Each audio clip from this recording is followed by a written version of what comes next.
마태복음 5장 13절 말씀입니다. 너희는 세상의 소금이니 소금이 만일 그 맛을 잃으면 무엇으로 짜게 하리요? 후에는 아무 쓸데없어 다만 밖에 버려져 사람에게 밟힐 뿐이니라. 최근 코로나로 인해 안면 마스크가 일상화되었지요. 그로 인해서 가장 많이 팔린 품목 중 하나가 피부를 진정시키는 페이스팩이라고 합니다. 마스크로 인해 밖으로 퍼져나가지 못하는 비말, 즉 침독 등에 의해서 안면 홍조 등 적지 않은 피부 트러블들이 생겼기 때문입니다. 그래서 많은 분들이 1일 1팩을 한다고 하네요. 여러분들 어떠십니까? 1일 1팩 하고 계십니까? 특히 15살을 기준으로 피부 에너지가 빠져나가서 피부가 흔히 말해서 흘러내리기 시작하는 나이가 15살이라고 합니다. 하지만 30살까지는 피부가 어느 정도 탄력이 있어 버텨주는데 30살 넘어가면 여러분 팩 꼭 하셔야 된다고 합니다. 여러분 팩 합시다. 최근 10년간 유행한 페이스팩은 소금을 이용한 제품들이 주를 이루고 있다고 합니다. 페이스팩만 아니라 일반 화장품에도 세계적으로 아주 희귀한 히말리아 소금이나 사해 소금 등을 이용해서 많은 제품들이 쏟아지고 있다고 합니다. 이는 소금이 삼투압 작용에 매우 탁월한 효능을 갖고 있기 때문이라고 합니다. 여러분 삼투압 무엇이죠? 네, 다 알죠. 과학 시간에 배웠던 삼투압. 농도가 낮은 쪽에서 농도가 높은 쪽으로 특정한 물질을 움직이도록 하는 것. 그게 바로 삼투압, 그 힘입니다. 아주 농도가 낮은 쪽에서 농도가 높은 쪽으로 용매를 옮겨주는 것이 바로 힘인 것이죠. 그 삼투압인 것입니다. 특히 이 삼투압이 높을수록 모든 생명체의 기본 단위가 되는 그 세포에 그 세포막을 뚫고 생명을 불어넣는데 아주 탁월한 효능을 갖게 된다고 합니다.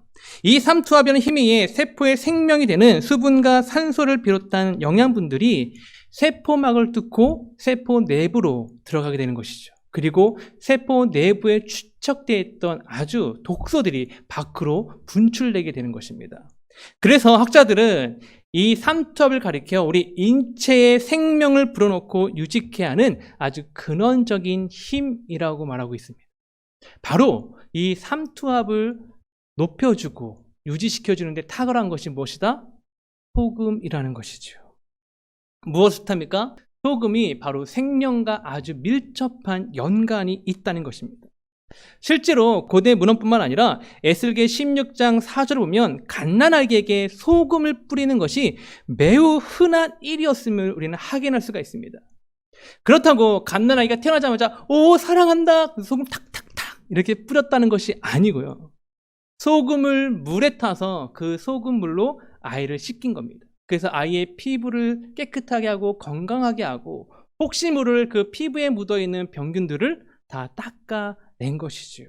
레위기 2장 13절을 보면 하나님께서 소금으로 모든 소재물들을 정결케 하라고 명하셨을 뿐만 아니라 출애굽기 30장 35절에서도 증거궤 앞에 두는 거룩한 향을 만듦에 있어 그 마지막에 소금을 쳐서 성결케 할 것을 명하셨습니다.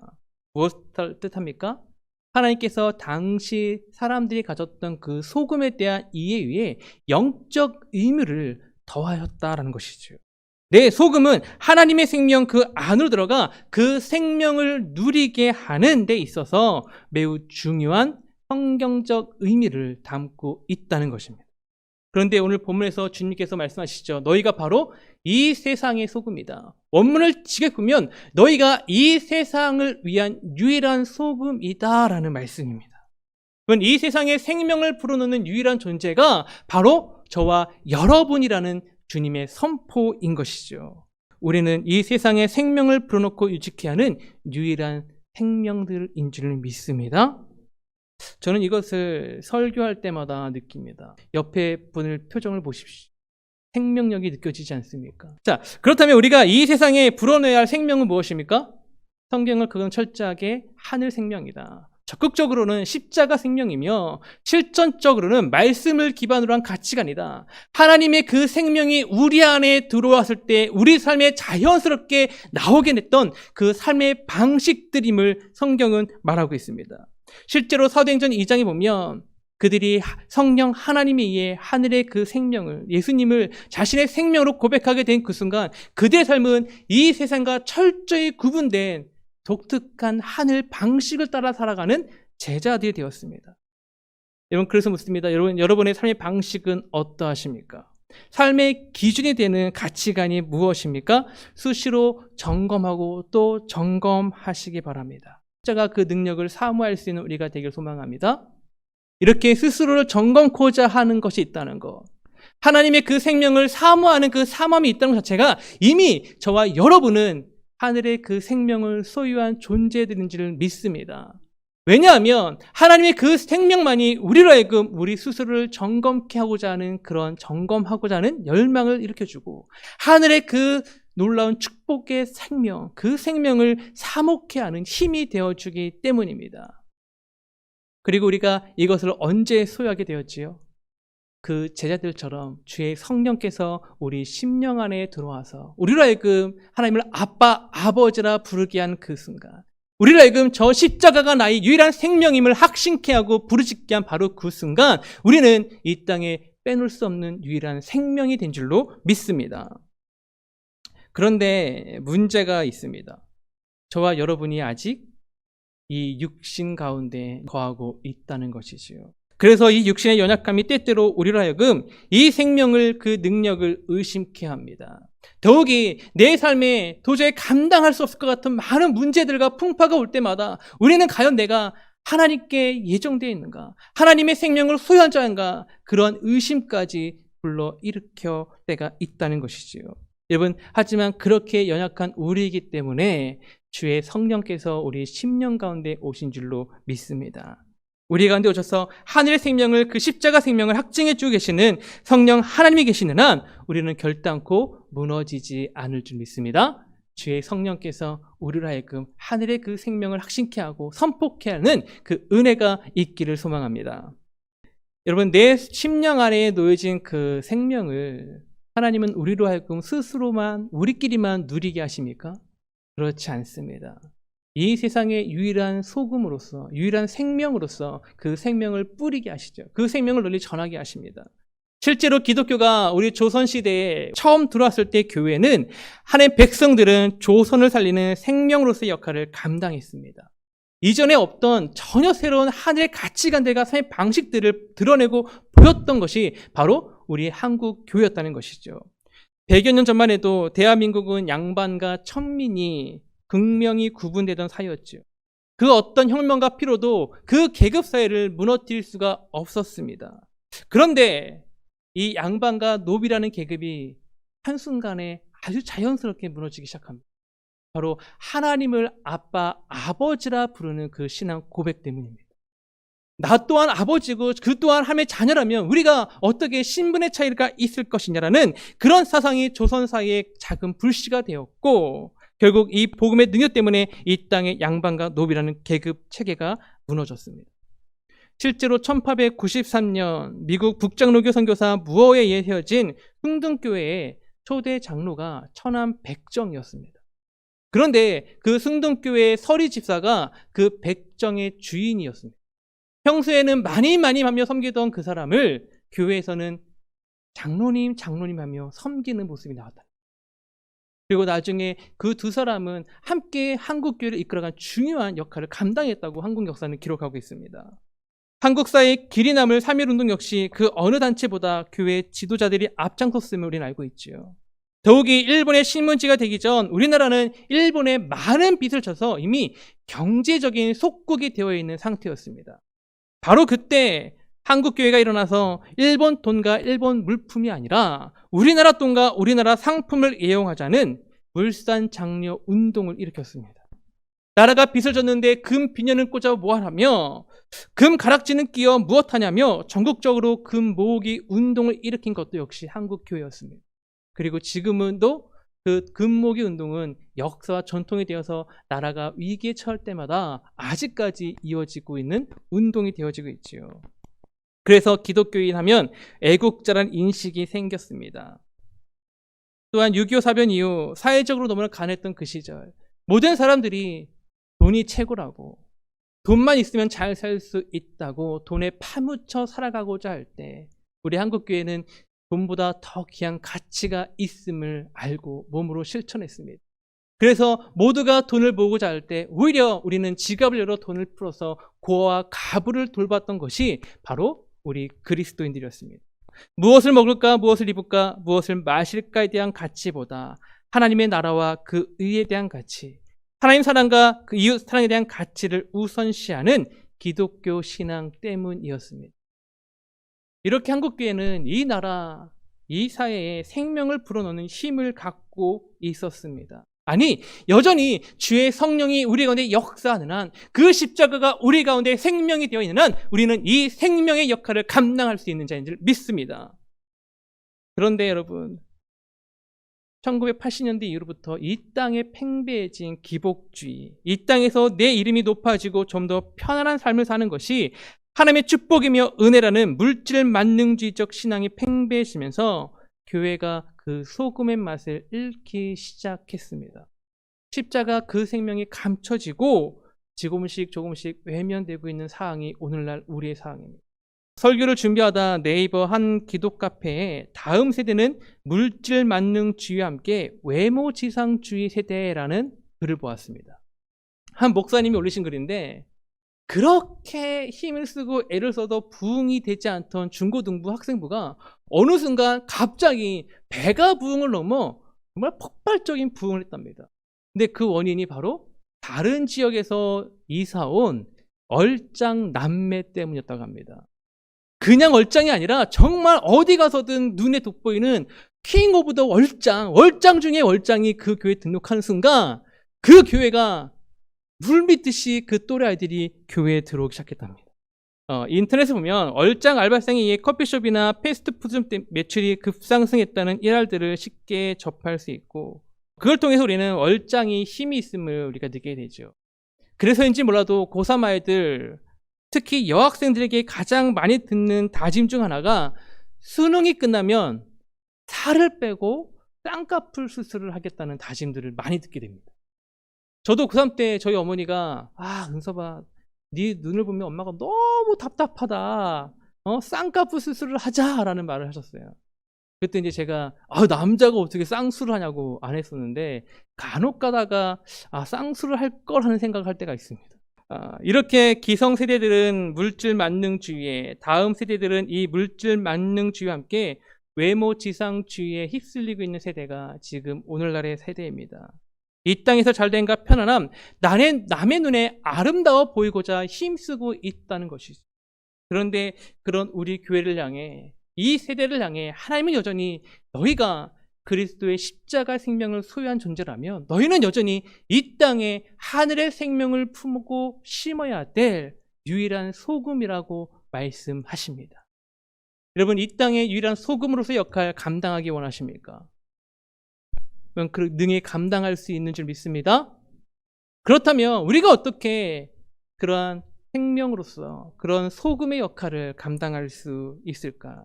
우리는 이 어떻게를 오늘 본문을 포함한 산상수훈 전반에 깔쳐져 있는 팔복의 가르침 가운데 흐르는 아주 특별한 포인트 하나를 통해 보고자 합니다. 그 포인트는 바로 사모함입니다.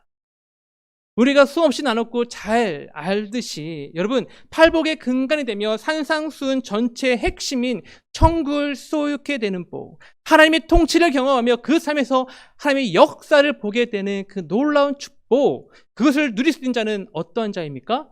가난한 자입니다.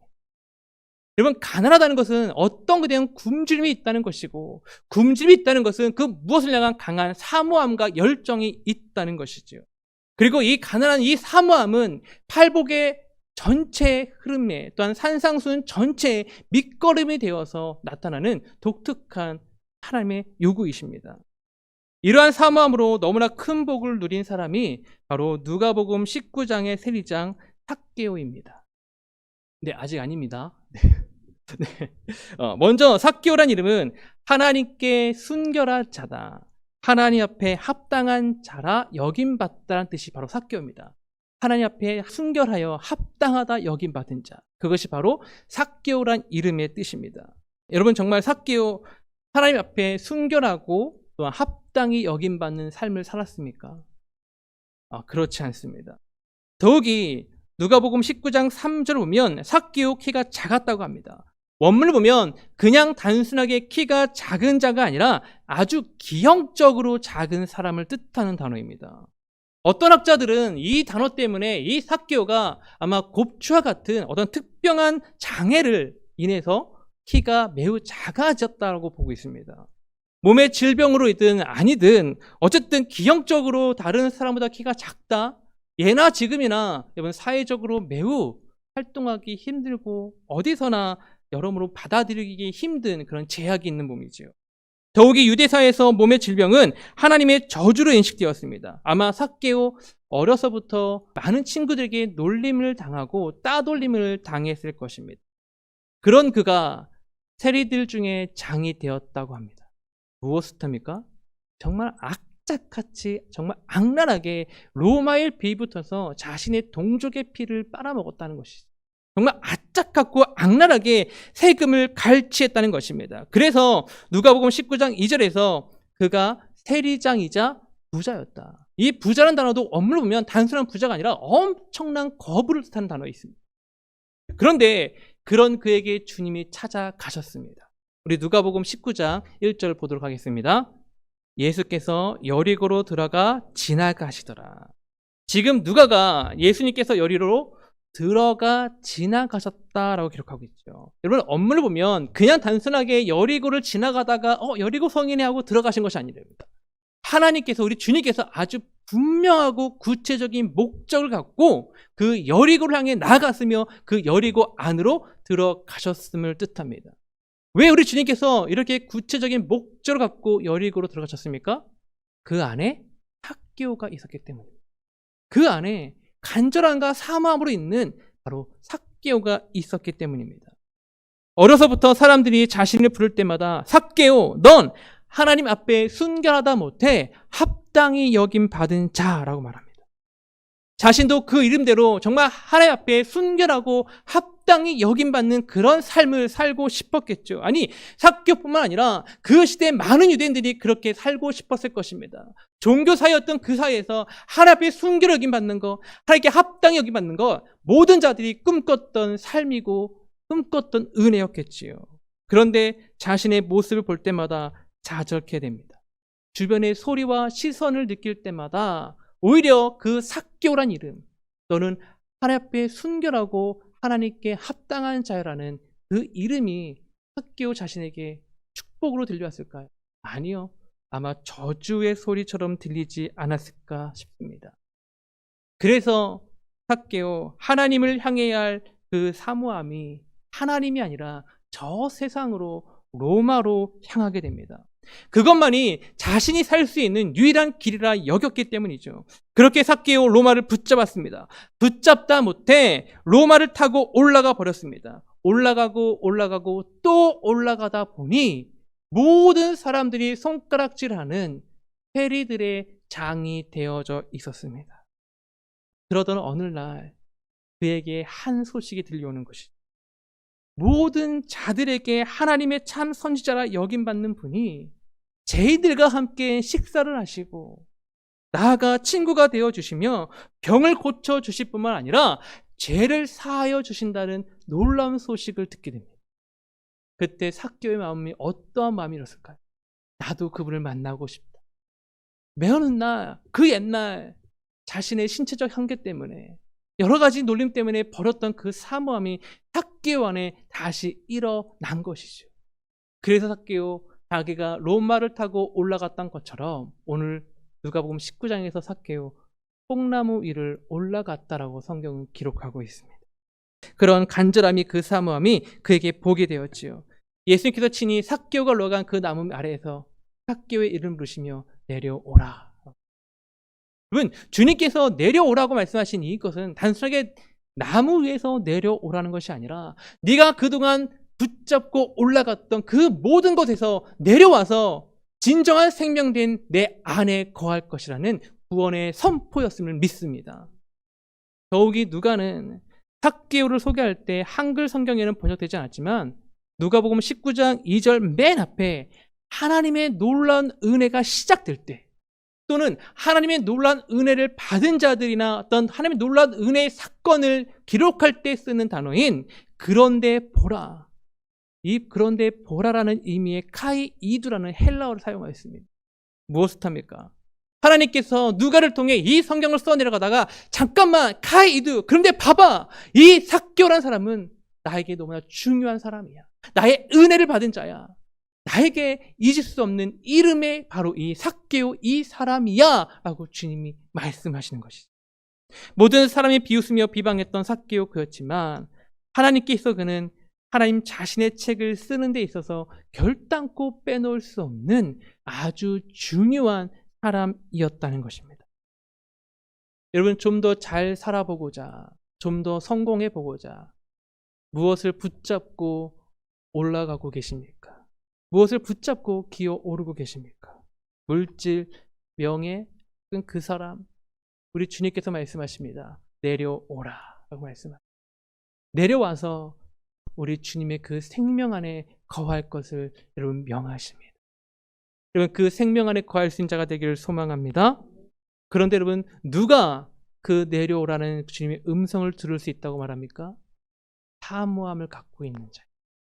자신이 갖고 있는 모든 것의 부질없음을 깨닫고 나 자신의 심령 안에 그 깊은 공허함과 허무함으로 인해서 헐떡이면서 나의 진정한 만족이 될 것이 무엇일까? 그것을 찾아 헤매다가 결국 만난 분이 예수님이고 주님이 나의 진정한 만족이심을 깨달아 앉아 그 가난한 그 사모함으로 일어선 자, 바로 그 자가 우리 주님의 놀라운 그 음성을 들을 수 있다라고 우리 주님 우리에게 말하고 있습니다. 여러분, 하나님을 사모하십니까? 그 사모함으로 나가는 우리가 되어지길 소망합니다. 더욱이 이 생명의 은혜, 이 삭개오 안에 단순하게 삭개오 혼자만 살렸다고 기록하고 있지 않습니다. 그 전까지 로마에 비붙어서 그 세리장이라는 그 권력으로 자신의 동족의 피를 빨아먹고 그 생명을 가치했던 그 자가 자신에 놓여진 그 생명의 힘이 삭개오를 변화시켜서 어떻게 합니까? 오히려 이제 자신의 동족의 생명을 살리는 자가 되게 하였다. 진정한 생명의 소금이 되게 하였다라고 성경은 기록하고 있습니다. 여러분, 이 놀라운 생명의 변화 저와 여러분의 것이 되어지기를 소망합니다.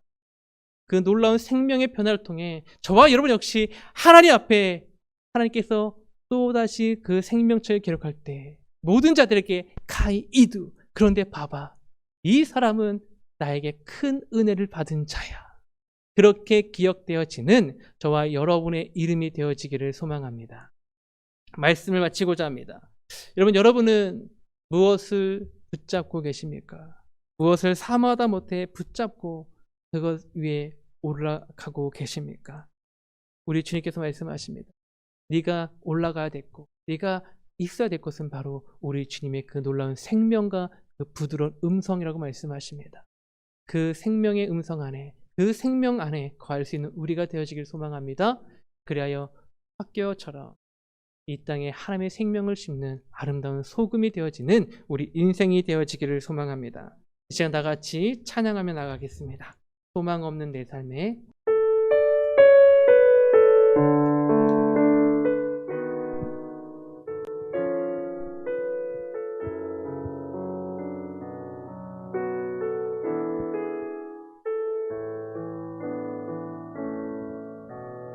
소망 없는 내 삶에 새 생명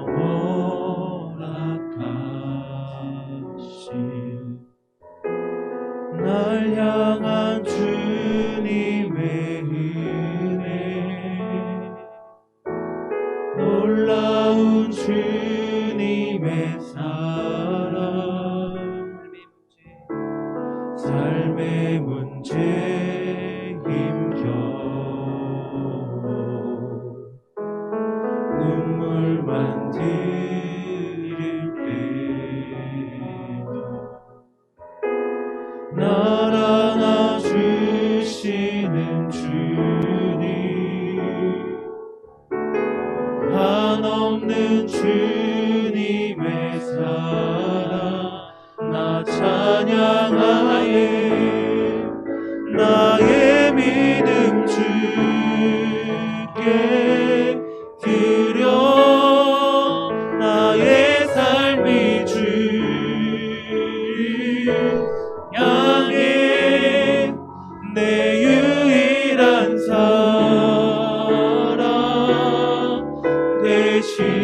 주께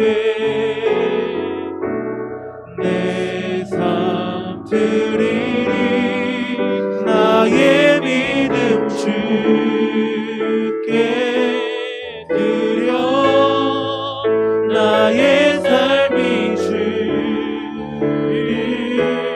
향해 내 유일한 사랑 되신 주께 내 삶 드리리.